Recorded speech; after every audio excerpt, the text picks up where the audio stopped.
Welcome to Finding Neutral. I'm Aaron. I'm Robert. I'm Billy Bob. And on this episode, we're going to talk about what is the appropriate first bike for you. Well, for you or just in general? For anyone. For anyone. Okay. The hyperbolic you.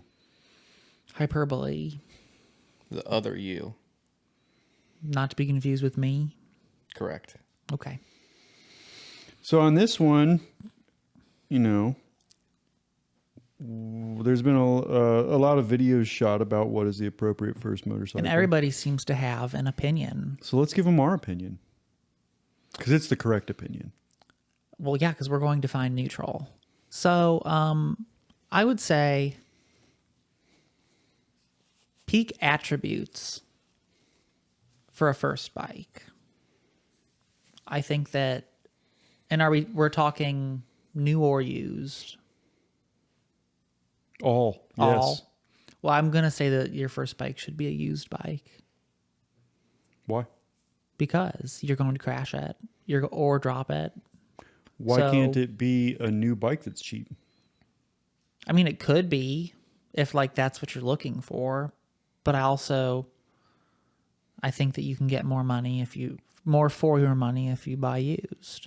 Yeah, but if you get more for your money when buying used, you're getting into a more not beginner-friendly bike. Well, why would I pay $5,500 for a Ninja 400 if I could buy a used one for $3,000? No, that's a good point. But what if you could get a brand new Royal Enfield Hunter 350 for $3,200? But it's a Royal and have Enfield. a 3-year warranty. I don't know. It depends what you want. Different strokes for different folks. So let's describe what a new rider might feel when looking for a bike. Well, before we get started, yeah, we just need to make it clear that the best beginner bike is a Turbo Hayabusa. That's incorrect. It's correct. It's incorrect. But we can debate why that isn't over the course of the next 30 minutes. It's most definitely a Harley Davidson Road Glide. I have dropped a similar bike to that. An Indian Challenger? Yeah. Yeah. That's a good beginner bike. It's a great beginner bike. I feel bad. I just sold a bike to a guy, hell of a nice guy, and older, early 60s. Don't tell me he dropped it in the parking lot. No, he didn't. He didn't ride it home. Okay. It's just the weather was too crappy for him to ride it home. I came in, and a few months before buying, he came in. I met him, talked with him and stuff. He said he'd never owned a motorcycle. He had ridden quads and stuff like that, but now he's at a point in his life where someone at his work got an Indian, and he really liked the Indian, and that's what he wants. So he's a large man, not like hefty, but dude was 6'4", 6'5". He was just a big guy. So it's kind of hard to place guys like that on small bikes. It just is. They don't fit. So I tried pointing him towards a middle-sized Indian called an Indian Super Chief. And he was looking at it, and I could tell that it wasn't for him. He really just wanted an Indian Roadmaster. That's the biggest, baddest one they make. It was a $40,000 bike. And he's at a point where he can afford that sort of stuff. But I told him, I was like, hey, since you don't have your license yet, why don't you go take this course? And I gave him the sheet to balance dynamics. So he got in contact with them, took the license course, and did their version of the MSF, which they teach Lee Park School. And then after he got done with that, I hadn't heard from him in, like I said, a couple months. He came back in, walked right up to me, and he was like, all right, I passed my class, and I'm ready to make my purchase. I want a Roadmaster. And we went over and we talked over the Roadmaster. He sat on it. We kind of fitted it and sized it to him. Decided he needed different handlebars because he's such a big guy. and got him all set up and everything. And then he bought the bike, and we had it. He paid for us to deliver it to his house. Delivered it out to his house, and I'm just sitting here thinking, like, that's a lot of bike for somebody who's be a first time motorcycle rider. Well, I also think that I guess that goes back to there probably isn't a perfect beginner bike, one size fits all, because like you said, Yeah. he was a large human. Physical dimensions is limiting. So, what I'd like to do is lay out what it was like as a beginner rider, like what you experienced as a beginner rider. Because I think, Nick, you're in the shoes. I'm in the atypical category. No, I think you're more typical Okay. as to what a lot of like modern new motorcycle riders are. It used to be new motorcycle riders were like 18-year-olds, and that's just not the case anymore. That 18-year-olds just aren't into it. They're into, Well, yeah. playing on their cell phones and doing video game stuff. So like most of the new riders are in their late 20s, early 30s, and I feel like they make weirdly more logical and more responsible choices. Now Yes. we're not talking about, the Instagram people that buy a Ducati Panigale and do stupid stuff. But like working in the business myself, I see a lot of new riders. In fact, I would say close to 90% of my customer base is brand new riders. And a lot of them, Nick, are like your age group. And they're coming in and they want to be reasonable and responsible. They're honestly a little hesitant because they're like, they understand that these things are fast and they can kill you. So they want to do that. But they also are, if they're not super nerdy and tech in like spreadsheety, their mind still works like that. They just don't do the work to actually do that. So they like lay out all these different bikes and look at all the different spec sheets. But anyways, how was it when you started your search? Well, where I started is not where I finished. I'll say that.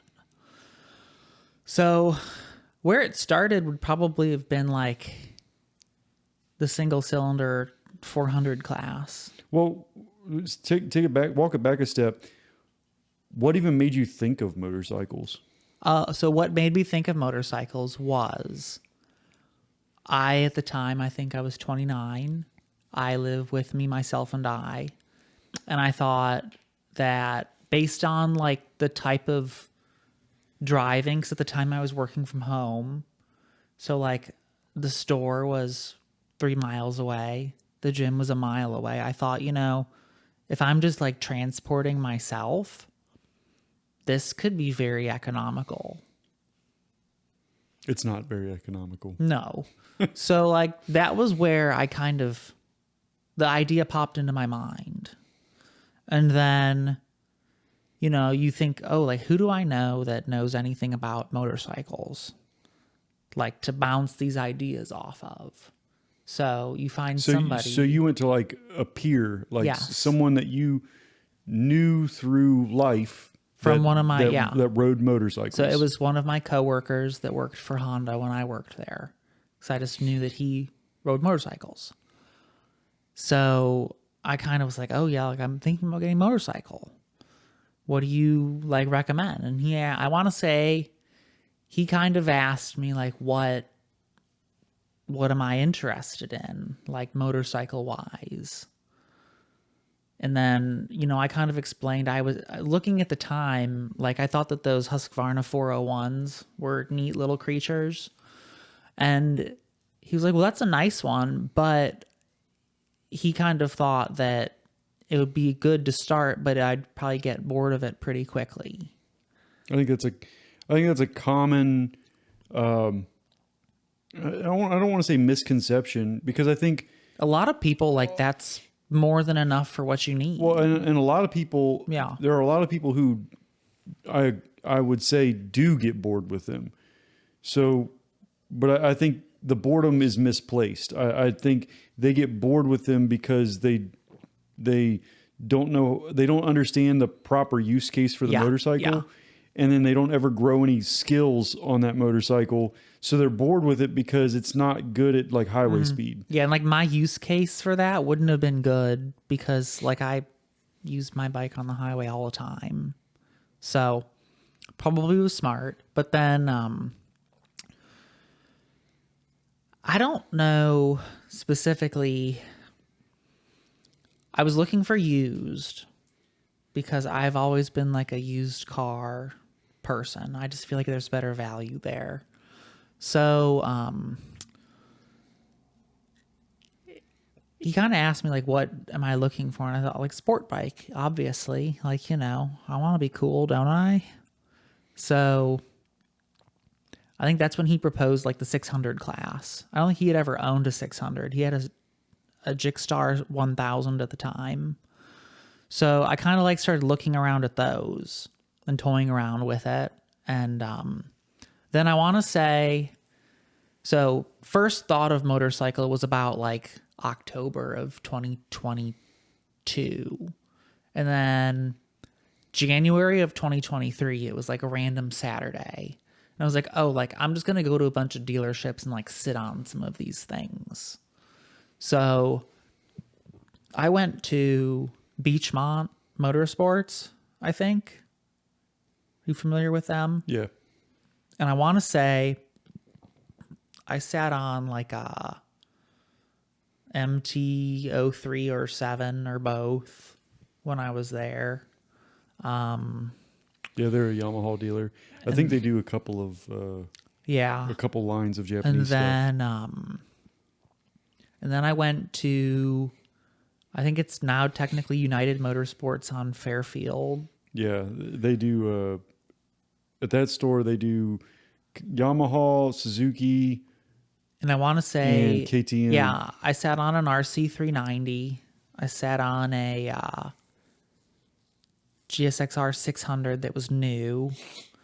And then I went to the power sports store and I sat on a Ducati 848 or 898. They couldn't have had but like 4 or 5 bikes in stock. Yeah, they had that. And I think that was the only thing that was like used in my price range.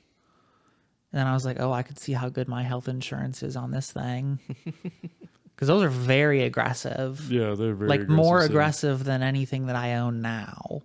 modern Ducatis aren't as aggressive. They're a lot more relaxed. So I think that was pretty much the sum of me sitting on bikes. And then I think at that point, I went through the phases of, oh, people say that a inline 600 is too much as a beginner bike to like, oh, well, people that I know don't seem to think that would be too much. So I went like waffling between that. And then I ended up buying one. And for me, So before you ever bought one or had you ridden one? no, So and then I'd never been on a motorcycle. did you get your license before you took it for a ride? Oh, I had my permit. And That then was it. Did you ever take the MSF? I took it to get my license after the fact. Okay. So I want to say that I got my permit in like January. I got the bike in like, I want to say it was early to mid February.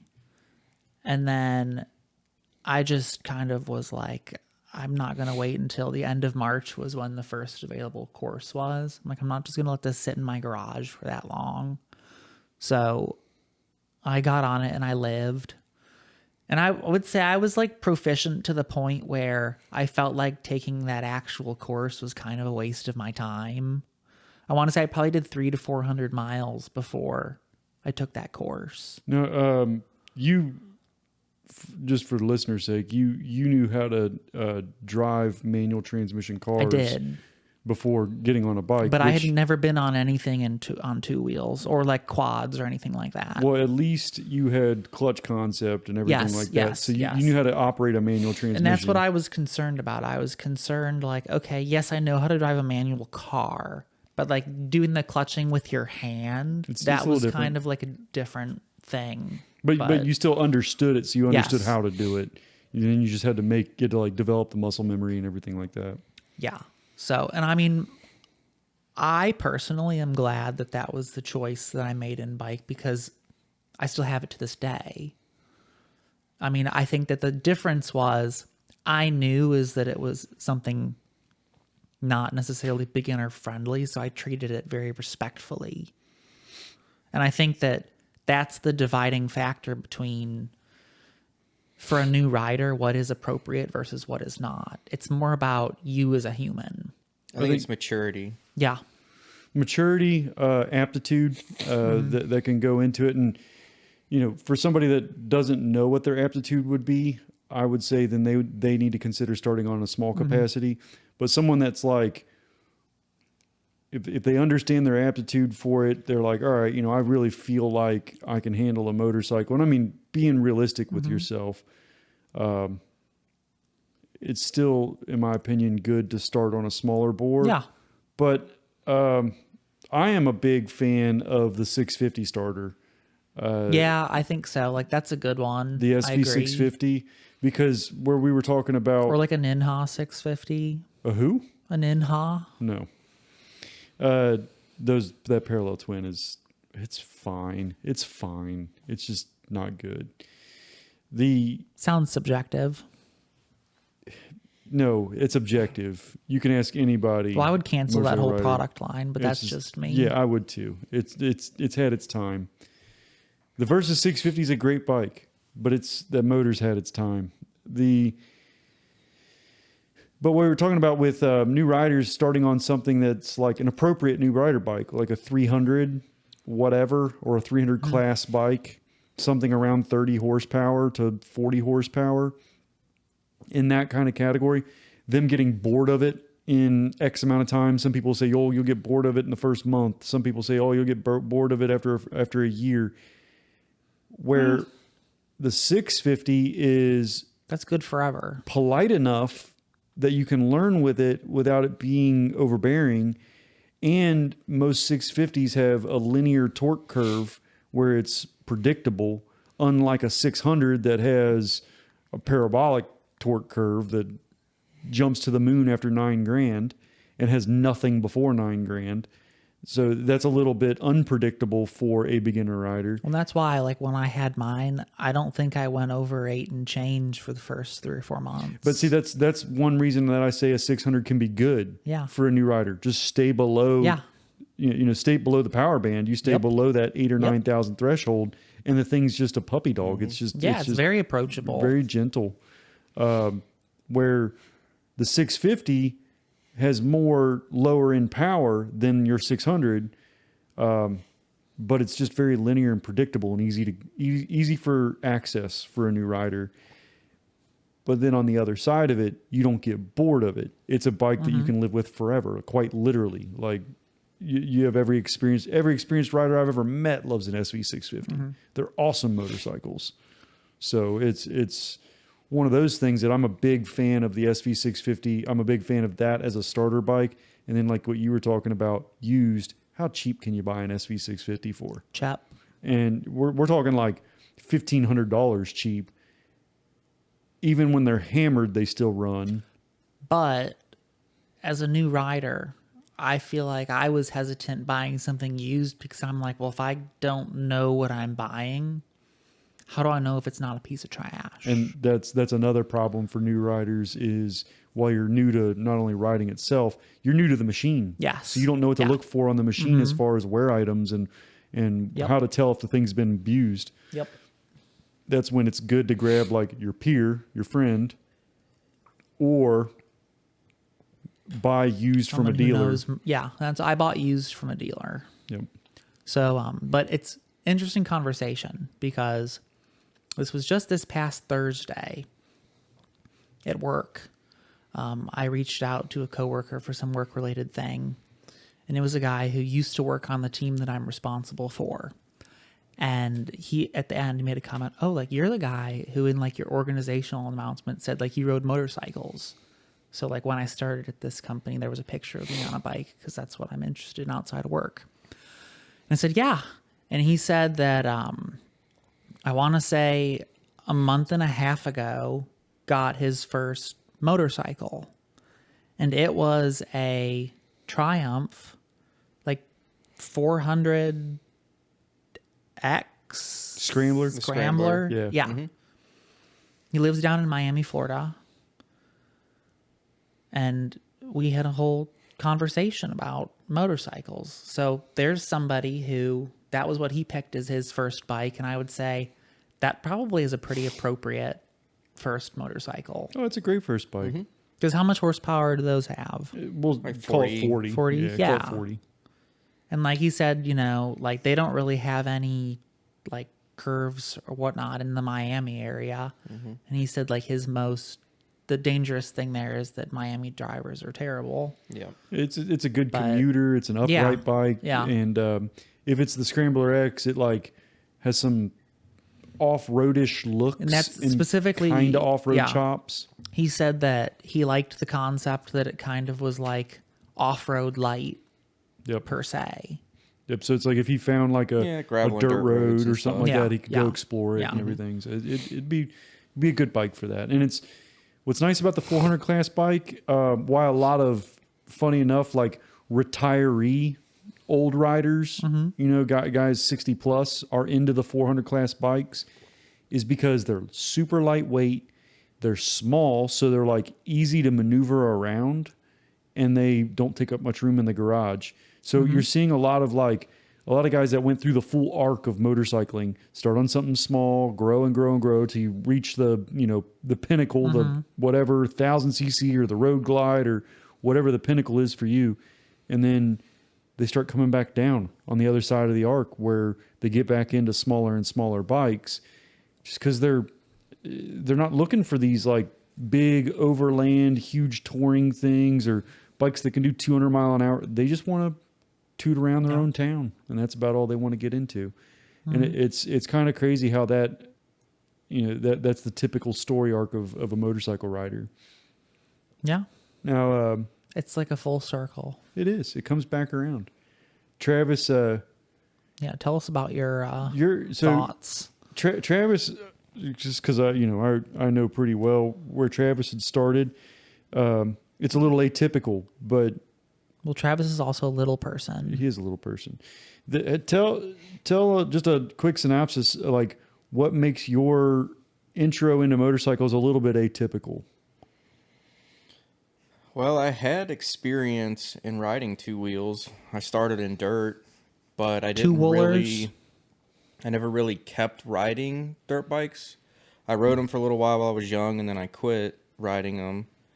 And then I was kind of into cars for a couple years. Well, what was young? Well, I What grew would you say is young for dirt bikes? 12 to 15. Okay, so before you had a car license.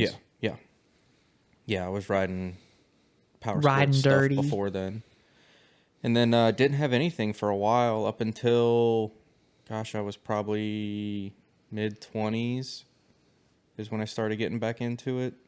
I ended up trading a car for it, and I really wasn't even looking for a motorcycle at the time.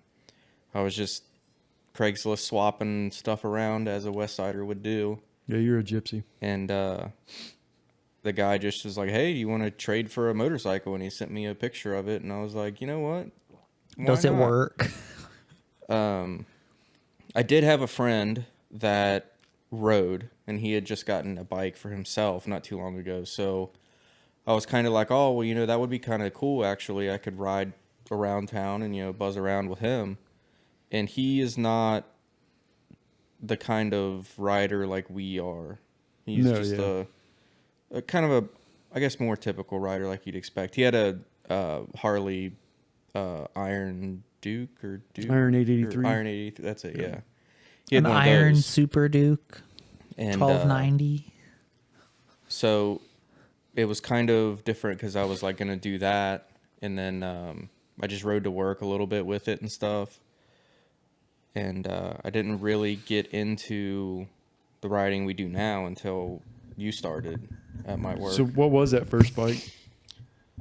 What was it? A 90s something or another. A 1997 Toyota Camry 2-wheel. A Suzuki Bandit. It was a 650. Supposedly it had the 750 Katana motor in it, Oh, who knows? but who knows? They were Who all knows the how same. those Craigslist stories go? Yeah. No, I remember the bike really well. Of course you do. Yep. It was a naked. A Bandit is Style. It actually was naked. Bandits are actually really cool bikes. There's a huge cult following in Europe, and people turn them into street fighters. They're really cool, but they're still like, it's a product of the 90s. So, Travis, you really didn't know like how bad a motorcycle is when it comes from older eras. Yeah. Until you rode something modern, and it kind of blew your mind at how good the modern era is. Mm-hmm. So when I see people like looking for their first bike and they want to save money, they want to go used, and they find these old 80s or 90s bikes, whether they're like from a family member that they're like, oh yeah, my uncle had this in his garage and he's willing to give it to me. Mm-hmm. Just like it's fine if you want to take it and you want a project, but don't expect that thing to be your rider. It's like Cafe Racer, bro. Like they're really junky. They never work right. Carburetors just don't work right ever. Especially with modern gas and alcohol in the gas.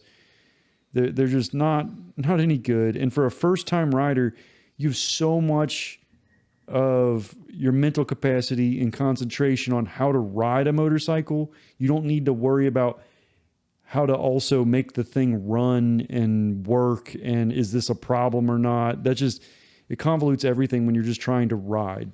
So I would say simplify the machine by getting a more modern motorcycle. Stay away from the old junk. Correct. Yeah. And I think a good, like if I want to put a single year on it, to say stay above that certain year, ideally stay above 2003. The newer, the better. And definitely once you get into like the later 2000s, 2008, 2009, you're getting into some like really good motorcycles. Well, I would say that like a 2010 Ninja 650 is probably about the same price as like a 2004. Exactly. So that's why I It's mean, so like, cheap that I think you could buy either one at pretty much the same low price of like $1,500. Mine's a 2010. yeah. So it's like once you bikes kind of hit a basement value, and then that's kind of where they're at. So it doesn't matter what year they are. That's just kind of if it's a running motorcycle, it's worth $2,000 or whatever. Yeah. So you're But right. I bought it during the boom. Well, you still got a decent deal on it Yeah, it during was the a decent boom. deal at the time. You did fine on it, and it was. Yeah. It's not the same bike as a Ninja 650. I mean, it's No. the six. It's a proper super sport. It's yeah. a 600. It's yours is a little more aggressive. desirable. I wanted a proper crotch rocket. Yeah, you did. You bought the one pretty much. You had a choice between basically that one and a That one, a Jigstar, a Gixxter. CBR, or a R6. yep, the big four. one of the big four. Yep. So I mean, your approach now. When you got your bike, did you have your license? No, actually. And how long after you got your bike did it take for you to get your license? I had my temps shortly after I got it. How many times did you renew those? Oh, probably at least 2 or 3 years. I did, and then I eventually did get my license after. I think it was after we met. Actually, is when I Finally got your license? finally got my license. Did like, you for real? MSF course, or did you just take the test? I did MSF. Yep. I went MSF through Ohio through their course thing. I actually really enjoyed the class. Now I had been riding, so it wasn't. Some of the early beginner parts of the class weren't very useful for me, but one thing that was very useful for me in the class that I did enjoy was the braking section, because it helped break my fear of the front brake.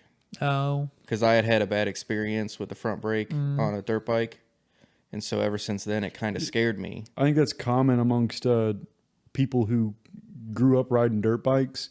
See, on a dirt bike, the front brake is like your enemy, especially when you're, you know, either newer dirt rider or you never achieved a real high level of dirt riding. It's an advanced skill. It's an to use advanced the front skill brake. on the dirt. So most of the time, most dirt riders don't use the front brake at all. They only use rear. Yep. So when they transfer over to a street bike, that's a bad thing. They're scared of the front brake and they only use the rear. And I never had an aversion to that. So you Yeah, you didn't started start that on way, street. so you didn't know. Now, street bike guys, when they go to dirt, it's funny when you're an experienced dirt bike rider and you watch a street bike guy go to dirt because they will crash on the front brake. It's pretty hilarious. It's pretty predictable to see. Yep. Like they'll go to initiate a corner and they'll be on the brake and just, yep, it's gone. Oh yeah. And you're like, hey, man, might want to let go of the front brake and use the rear. First downhill, Yep. they're definitely Just throwing wash it the down. front out. It's like, yeah, it's pretty predictable. Yep. So yeah, you're coming from dirt and then going over to street. So I think that's a common thing there. So I think if you know, anyone that ends up watching the video has a dirt bike background, to understand that the dynamics on a street bike, while there are some shared dynamics, there is definitely some different approaches, Yeah. different skills. So understand that, be aware of it, and learn them all, and, you know, practice at it, sort of stuff. But the nice thing about coming from dirt is you are far more experienced than someone who had no experience at all with motorcycles. So you can kind of bypass the entry level stage and go straight into, like, I would still recommend, like, that's why I like the SV650s, because Turbo you Hayabusa. can't mess that up. But you can go into the more powerful bikes because you already have an understanding of how to ride them and how to use the power and how to turn them and all that good stuff. Yep. Yeah, so I got a lot out of the MSF. I felt like it, and it wasn't necessarily like, you know, I learned a bunch of skill sets or anything, but I just felt that it was very educational for understanding the road stuff. And what I enjoyed was that the class was more about skill and technique and not just about road laws. Like, it had very little to do with road laws, which I Correct. enjoyed, because I'm Agreed. like, everybody breaks all the laws anyways on the road. Nobody cares. So, like, there's no point Hey in shoving now. there's no point in shoving that down people's throats. So, like, just teach people the actual skills on how to ride. And they weren't as useful for me, but they were definitely useful for a lot of people that had never even rode a bike before. My instructors were two precious old people. And It was great. A lot of the MSF course instructors are old. Yeah, it was a Yeah. lady. She had this beautiful white perm. See, I think I know who you're talking about, actually. I don't remember what her name was. I want to say Barb, but I know it couldn't have been Barb. That would have been great if it Or was like Barb. Eileen. So that's one thing I'd say about you know, what's the proper first bike for you. It does. There is no one size fits all. Yeah, it depends on you. It depends on you, but I think that there is a one size fits all. There's a formula. I would say there is a one size fits all recommendation for new riders, and that is to go to the MSF course. I think that's Yes, you can. the best plan of attack. I don't, you know, there's rider courses like Yamaha Champ School that I did. They offer a street rider program, but That's a lot of an investment for someone that doesn't know if they're going to like it or it's not. several. I think it's even close to $1,000. And you have to go to like a special. You have to go to a racetrack. You have to go drive hours and hours away. Yeah, it's a big event. It's not accessible. So that, I would say, while it's a great program, I would say don't necessarily. I don't recommend that for everybody, and I don't recommend it definitely for your first thing ever. But I think the MSF courses, they've become very accessible in every state. Go to your local MSF. Yeah. Yep. And it's one weekend. And The get And that like, out of the yeah, way. the best part about the MSF course it's not is your that, bike. well, you get to use their bike. You Yeah. don't have to use your bike. And they do the test. Yeah, you get your license after. You get the paperwork to go to the BMV and get your license at the end. So, like, when you pass the test, and they make the test as easy as possible for you, You could to pass. redo it, whereas if you do a normal test, it's like a one shot. Yeah, you you only get like one redo, I think, on like one technical part of the test. But they spend like the whole second riding day is just the test. They teach you, they set up the courses, they teach you all the different test parts of the test, and then the second half of that day they administer those tests. And then, you know, you do your writing portion where you write, you know, a physical test, and then you do the writing part. I think ours was a take home. Yeah, that's what they do. They give you a take home, and then they give it. You turn it in, and if you get any wrong, they give it back to you, and you get to fix it. So it's like they give you every opportunity possible to succeed. And I was very nervous about going like to a BMV and then just setting these courses up and be like, all right, just do this thing. I would have almost for certain failed that. So I that's what I did is I just went straight to the license bureau and did my test. And it was a little nerve wracking because like mostly what was nerve wracking about it wasn't the skill. It was just like, where do I go? Like, yeah, that's what I was. I'm looking at about, it like what do I do? But the police officer, because in the state of Ohio, a police officer administers it. He walked out. He was just walking around the parking lot, and he would walk over to a certain, skill, and he would walk it. And as he was walking it, he would like shout out the instructions. He's like, "You're going to start here. You're going to go through here. You're going to swerve like this, and you're going to come to a stop." In the box. And then that was it. And he's like, "All right, go." And I was going first on everything because once I figured out, one, I felt like I was a more competent rider than most. And two, once I saw how he was showing everybody, I was like, oh, I got this. And when you did the test, there was like a certain amount of points that you had that you started out with. And anything you did wrong would deduct points. One of the things that deducted points was called a dab. That's like... Yep, it's where you just stab like a your hit foot off down. your vape pen. Yeah. No, it's like a dab is when you are falling over to the left or to the right, and you just kind of set your foot down for a quick second and then pick your foot back up. Just enough to pick the motorcycle back up slightly. You're not placing your foot down and coming to a complete stop. You're just touching the ground real quick to pick your bike back up. You could do 2 dabs before you failed. And I did 1 dab on one skill. You're allowed 2 dabs for the entire test. And I did 1 dab on 1 skill. I did it on the U-turn. Yeah, I had the same exact thing. I dabbed on the U-turn. Yep. It was a pretty tight box. Like it was like 2 parking spaces. It's a tight box, and like they made us do like an S shape or something. All they had us do was the new one is like a figure 8. When I did it was just that. It was a U-turn. So I just had to do a U-turn, and when I did the U-turn, I dabbed because I was on a S1000 RR sport bike. So like That was what you took your license test on. so it's like I didn't have. Well, yeah, when you take the test, when you go Cop to BMV, was probably you gotta, like, "What is this dude doing here?" Well, when I did it, I had to do start and stop, where you have to like start, accelerate, and stop within a certain And box. you did it in like first gear. Well, Barely. he was like, "I want you to accelerate as hard as you can," and I'm like, yeah, no. I'm like, I'm on a 200 horsepower. Like you don't want me to accelerate as hard as I can. So I did it, and he made me do it again. He didn't deduct any points, but he made me do it again. He goes, "No, this time I want you to accelerate as hard as you can." And I looked at him like, "Are you sure?" Like, because I will if you want me to.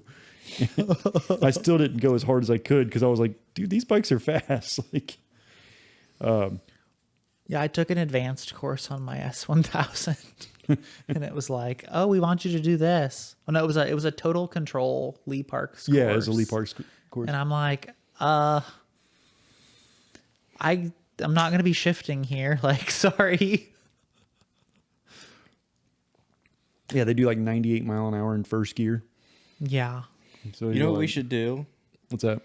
We should all sign up for one of the like advanced courses that you can take from like the BRC or whatever, like the next step up from the BRC. I've done that though. Just all show up on like our scooters and just demolish the whole course. So Well, I need to have a functional scooter. so Chris Cobb did his MSF really late, like after he was already an asphalt junkie, and Before or after he went to jail? I think it was before he went to jail. Okay. But he can like stunt ride and do all that kind of stuff. Like, I mean, he's a skilled rider. And he went to the MSF course, and they so he did wheelies on the course. Like, he did big clutch ups on the course because he was going to try to do the course on the rear wheel. That's what he was going to try to do. So the instructors walked over to him and they said, right after he did a wheelie, they said, if we see you do that again, we're kicking you out. We're calling the cops. And they said, but we can tell that you know how to handle a motorcycle. So if you act right from here on out, we'll let you pass the course. And then what he said, like after he started acting right, because they knew he knew how to ride. After he started acting right, they were having him help with other people that weren't getting it as well. So, so yeah, don't be a jackass at the MSF course. It's not cool. Yeah.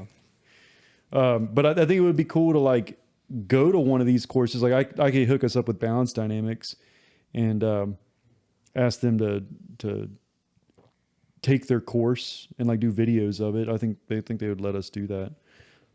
On scooters. Or we could do it on anything. They don't care. Well, they would especially let us do it on our bikes because then they're like, shit, then you're not going to crash our bikes. So crash the school bikes. But yeah, so like, back to the topic of what's the right bike for you? Like we were saying, It depends on who you are. it doesn't really matter that much. I still tend to recommend a smaller bore bike and a smaller weight bike. Yeah. Yeah, But I was gonna say that, if you would have asked me, 10 years ago, I would have had a different answer than I do today. I would have said start with, a 300cc class bike or something around there that's smaller, lighter, a little less scary, a little lower horsepower, and it'll be a little more controllable for the new person.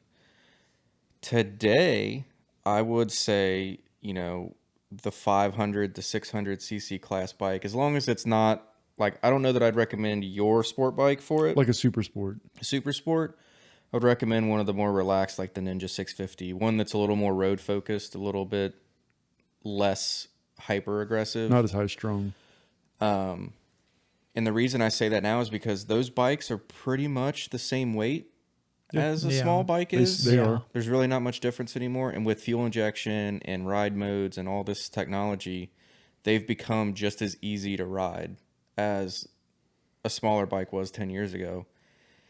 And you won't outgrow that, quite as quickly. It'll be a little more enjoyable, a little bit longer, depending on what type of riding you're trying to do. You can go on the highway on it, whereas the 300, 400s kind of struggle on that a little bit. So I'm on the same boat of, I think, middle of the road now is kind of more of the beginner than it ever was.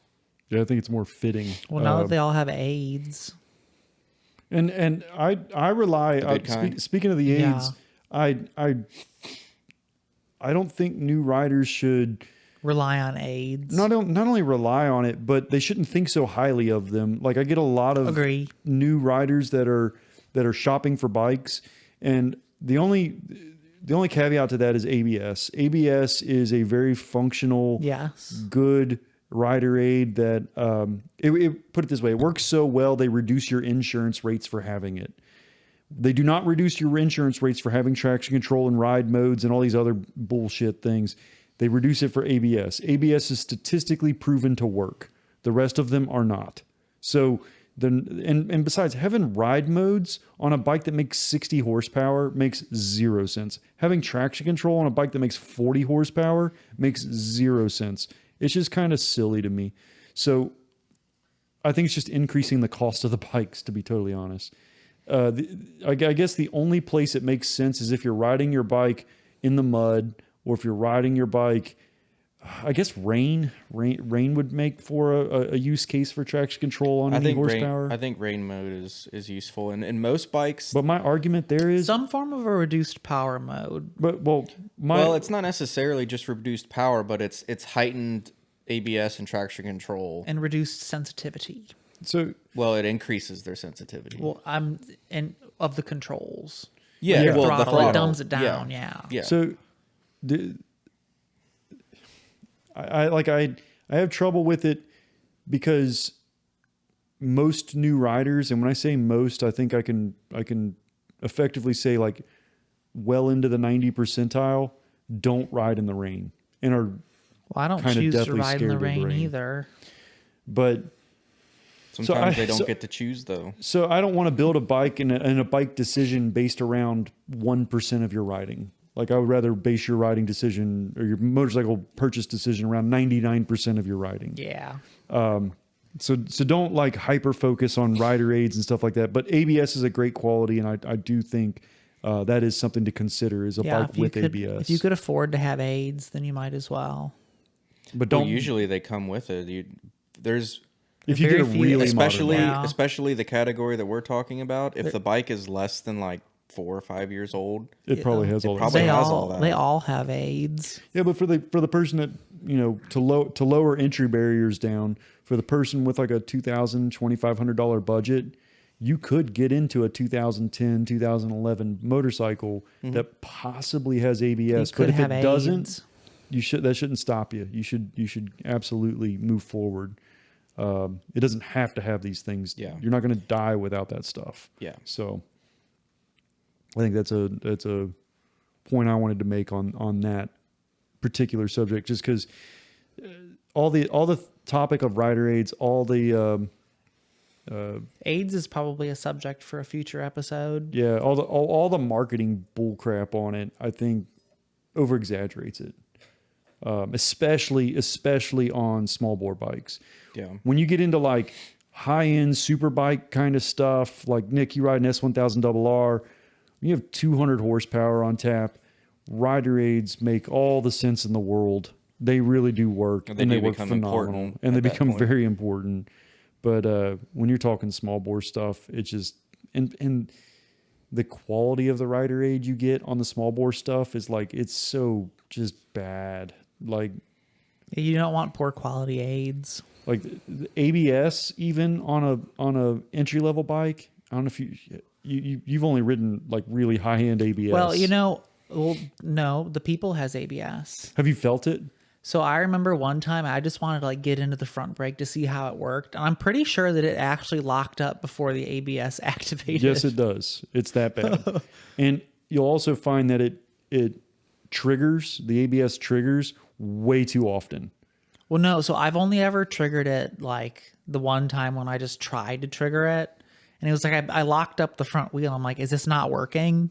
And I think I had enough time to react before it even kicked in. My Versys 650 had ABS, and it was like hyperactive. It would set off under not even super hard braking, but more like medium hard braking, especially if the road surface was imperfect. And how many road surfaces are imperfect? Like all of them. Yeah. So my ABS was always triggering, and it was pretty annoying enough that where I was highly considering disabling it. And that's what you get with a low quality ABS system, where when you have a high quality ABS system, like what's on, I'd say $12,000 plus motorcycles, you get into super bike stuff, that ABS is so good, you don't even know it's there. And it's remarkable. So yeah, I mean, that's part of there's a lot more nuance than just having rider aids. Not all rider aids are created equal. So I don't like to have that discussion with new riders, because I don't think that the typical bikes they're looking at are things that I worry about having rider aids on. So like in summary, we think 40 to 60 horsepower, aids, a plus. I always say 70 horsepower and less. Okay. Reasonable. And the AIDS abs. preferred. Yeah, you want the abs. Well, abs definitely. And- AIDS optional. The lower the weight, the better. So I like to stick Yeah. under 500 pounds. Yeah. That's a thick boy at 500 pounds. When you get into like, say they want to ride like an adventure bike for their first bike. Yeah. Those bikes are usually over 400 pounds. So then- even like a CF Moto Ibex 450 is a great beginner bike, but it's 450 pounds. Yeah. So that's why I say under 500 pounds, trying to be reasonable and allowing for enough room. So don't skip leg day, kids. And then I would even say like the Indian Scout is over 500 pounds, and I would say that's the Indian Like Scout entry 60. level cruiser. It's Cruisers are thicker than the cruiser, yep. rest. Yeah. So that's why I say 500 pounds, give or take. Any other attributes to go to the summary? Oh, let's get on to seat height. I think that's a topic of debate that I think a lot of us are the three of us here are going to have a certain opinion about. We'll probably mostly in agreement over, but Be able to touch your feet to the ground. a lot of the motorcycle community won't have this opinion, and that's being flat-footed. You don't have to be. I don't find that I'm on my flat feet on any bike anyway. I can't be. I can't even be on 2 feet. My Your feet don't touch the ground in that chair. My scooter, I can't touch the ground in 2 feet. and Travis, see, Nick and I are, for the audience sake, above 6 foot. As tall as I am, I actually have a pretty short inseam. I do as well. My inseam's like 32. Agreed. But so technically I have a short inseam for as tall as I am, but I can reach the ground on every motorcycle I've ever got on. Travis is my favorite example for a lot of my customers, because even my wife Jessica is like 5'8", and she can touch the ground on most motorcycles. But it's a great example, one of my favorites to use when I have customers come in and they see adventure bikes, especially like the 890 Adventure R. Tall bike, 35 and a half seat height, something like that. Customers will come in and see that and be like, man, that bike is so tall. Who would ride one of those? And I emasculate them immediately by going, my wife has one. And they're like, how tall is she? About as tall as She's you. 6'3". Yep. I'm like, about as tall as you. She's about 5'8". She's a former professional basketball player. But Travis over here is what? How tall are you? 5'3". 5'3" and a half, right? Something like that. Depends on Well, the time of the have day. you gotten to the point where you've started shrinking yet? I hope not. I can't afford to You shrink. don't have anything to lose. And Travis, you ride Triumph Street Triple 765 2025 model year? 2024 model year. It's only getting older. It's the 765 Street Triple RS. It's the RS, so it's the taller one. It's a little taller. And you also ride a 18 Tiger 800 XRT Yeah, it's the street is the one. sub model. Yep. Both of those are over 32-inch seat height, right? The Tiger is right at 32, depending on where you have the seat. I have everything in the lowest setting, and it's about 32. The Street Triple is like 35. And what's your inseam? 24? Probably like 29. 29.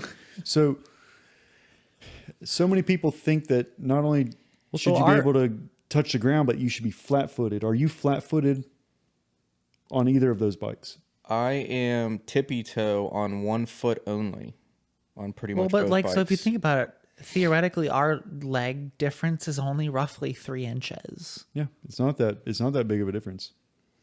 But that's my point. You say you're tiptoed on just 1 foot, and the other foot cannot reach the ground, not even close. No, I'm lucky to reach the peg. So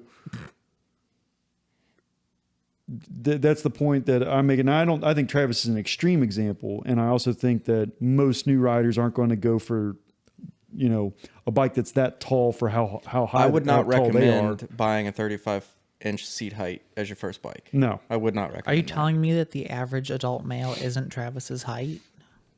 no. 5'10" in the U.S.? Yeah, something like that. Like You're 5'10". 7 inches below average? Only in height. but not in spirit. But you know, learning to ride a motorcycle without putting your feet flat on the ground is, in my opinion, very important. It's going to open up what type of bikes you can look at. Otherwise, if you're limiting yourself to being flat-footed, welcome to the world of cruisers, because that's the only thing you're going to fit flat-footed on. I can't flat-foot a cruiser. You can flat-foot an Indian Scout. I guarantee you can flat-foot an Indian The Scout. Super Scout I rode, But would you want to? I could only flat-foot on one foot. But you get both feet down. If I could get both feet down if I tippy-toed. If I wanted to flat foot a foot, I had to leave. Well, I had to pick one foot up a little bit. It's specifically a Scout bobber. That would be the bike that you. That one I'm sure I could. Yeah, guarantee. You yeah, I could think the one I flat-foot had on, was the Super Scout or something. which is a little thicker seat, a little Yeah. taller. It's got a It's little taller width. shock on Width it. is the issue on that. They're on both those. the same width. But I'm just saying the chonky. width is what. The bobber has a lower suspension. Even though the seat height is lower than my bikes, the seats are wider, which makes it just as hard. Oh, that's a fair point for a lot of motorcycle riders. They'll look at spec sheets. Like when you look at a spec sheet and you see the seat height of a bike and you see like, oh, it's 34 inches. Don't forget that when you sit on it, it squats. The suspension's going to squat down. Unless it's what I ride. Yeah, like a super bike. And two, also consider that the seat's going to have a width to it, and that width is going to affect the standover height. And they usually don't list a width on there to let you know what the standover height's going to be like. You just have to go sit on the thing Yep. and understand what it's like. Some are more wide set than others. Yeah, the wider they are, you can have With like a heavy flow. I would say, what's a good wide bike? KTM's. No, the KTM's are typically narrow. Not the adventure bikes. Hondas but are very narrow as well. Kenzie's 390 was not narrow. the well, like my Super Duke is very narrow bike. The what's that Triumph thing called? The big one, the big engine one. The 1200? Rocket 3. The Rocket 3. Well, that's just a terrible bike, period. Oh, it's a terrible motorcycle, but it's wide as hell. And when you sit on it, even though it has a low seat height, technically it's like a 30-inch seat height or less. It's so wide that it even makes it to where I can reach the ground comfortably on it, but I'm not really bent kneed. Mm-hmm. So like, and on that one, I bet you couldn't get both feet down on a Probably not. on And a then Rocket you 3. sit on it and you think, why wouldn't I just buy a Mazda 6? It's got the same engine out of it. Pretty much. Sky Active G, baby. It's a 2.5 or something. Yeah, it's 20. Yeah, it's a 2.5. It revs to like, I think the red 3. line is at like 6 or 7,000 RPM. Runs on diesel. Without, I would buy one if it run on diesel. So that is another thing I'd like to address about picking out your first motorcycle for new riders is that Seat height. you don't have to be flat-footed to ride the motorcycle. In fact, the whole entire off-road world and adventure line of motorcycles proves that point. They're selling motorcycles and they're targeting most people. They're not selling motorcycles targeting 7-footers, even though they have 35-inch seat heights. Hold on. Shout out to our viewer. Well, our 7-foot viewer. Yeah. That Yeah, Bocce's the. Bocce just takes advantage of the seat height on those. He makes because of his everything height. look small. It's hilarious. Like, it's crazy to me that He's the only guy that I've ever seen sits that can down onto. that can stand over it and not touch the Can we seat. get him on the Benelli? That would be great. You wouldn't believe the bikes he's ridden. Like when he got his Well, he still has a Super Duke, right? his first 1290, his first adventure, Yeah. he traded in an MT-09 that he rode there. And I was like, how do you fold yourself up to get on? And it's just crazy. He has to face things that most riders don't. Being as tall as he is. He has the opposite end of all of those problems. Yeah, but as far as fitment goes and worrying about seat height you don't need to touch the ground. I would worry more fitment wise if you are comfortable, Like if it hurts your cankles or not. like picking the bike up off the kickstand and making sure that you're comfortable with that. Making sure you're comfortable with the ride position. And when I say ride position, if you've never ridden a motorcycle, you need to sit on the bike with both feet on the pegs and your hands on the handlebars and understand where you'll be when you Like are have riding somebody it. hold it up for you. So either have a friend, have the salesman, whomever, do that for you. Hold the bike upright while you properly sit on it and understand what it's going to feel like. Also understand that wind's going to be hitting you. So even though like a bike has you canted forward slightly, like you're leaning forward just a little bit, the wind is going to help hold you up. So it's not going to be all on you to take all the weight into your wrists. Yeah. The wind's actually going to help prop you up. Other parting thoughts? If you had to pick a specific motorcycle, which one would you pick? For me, Yep. Well, not necessarily just for you, but if somebody came to you and said, "What bike should I buy?" Better yet, let's What would you frame it as recommend? this because it depends. Like, is it female rider? Is it male rider? Is it Well, if are they somebody 5'2" or are they 6'2"? So let's say if somebody in my sphere came to me and said, "What motorcycle should I buy? I've never had one before." let's say you spoke to younger you How much younger? right before you're going to buy a motorcycle for the first time ever. I don't know. I'm happy with the choice that I made. All right then. But like if somebody else came to me and said like, "What should I get?" I would say like a Ninja 500 Ninja 500. because I think that's a good, well-rounded creature to where it's very approachable, but then also it's very happy, I think, on the highway from what I understand. And if you want to buy a new one, it's not ridiculously priced either. And it's Japanese, so it's ideally reliable. It's simple. Seemed like a good choice. Travis? I would pick the I naked mean, version. Billy Bob, sorry. So I would have said the of Kawasaki the Z 500 of the naked. But to me, They're I very feel close, like 'cause the the- seating position is the same, though. Isn't it just the fairing that's different? The handlebars are different. They are different on the Z. The Z is It's a little more bit relaxed. upright. Slightly.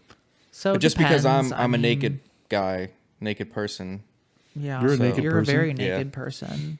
so I would pick that classification of bike. And because it's more neutral, I think it would appeal. It would be less offensive to more But people. then my caveat would be sit on some things and figure out Yeah. what it is that. But just say if you were somebody like. that didn't know, you just didn't Yeah. know what kind of riding you wanted to do. You just needed It's a good like just all something around that's super yeah. neutral, just super neutral in like every Finding category. neutral. It very We just exists. found it. Yeah, it Right very there. much so exists within neutral.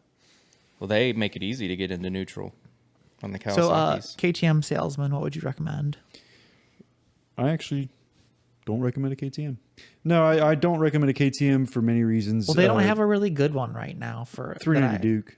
Well, It's too underpowered. I in don't my know. opinion. The new 490 maybe. The problem with the 390 Duke has always been, actually, believe it or not, it's seat height. Even though I just had that whole spiel about seat heights, they are.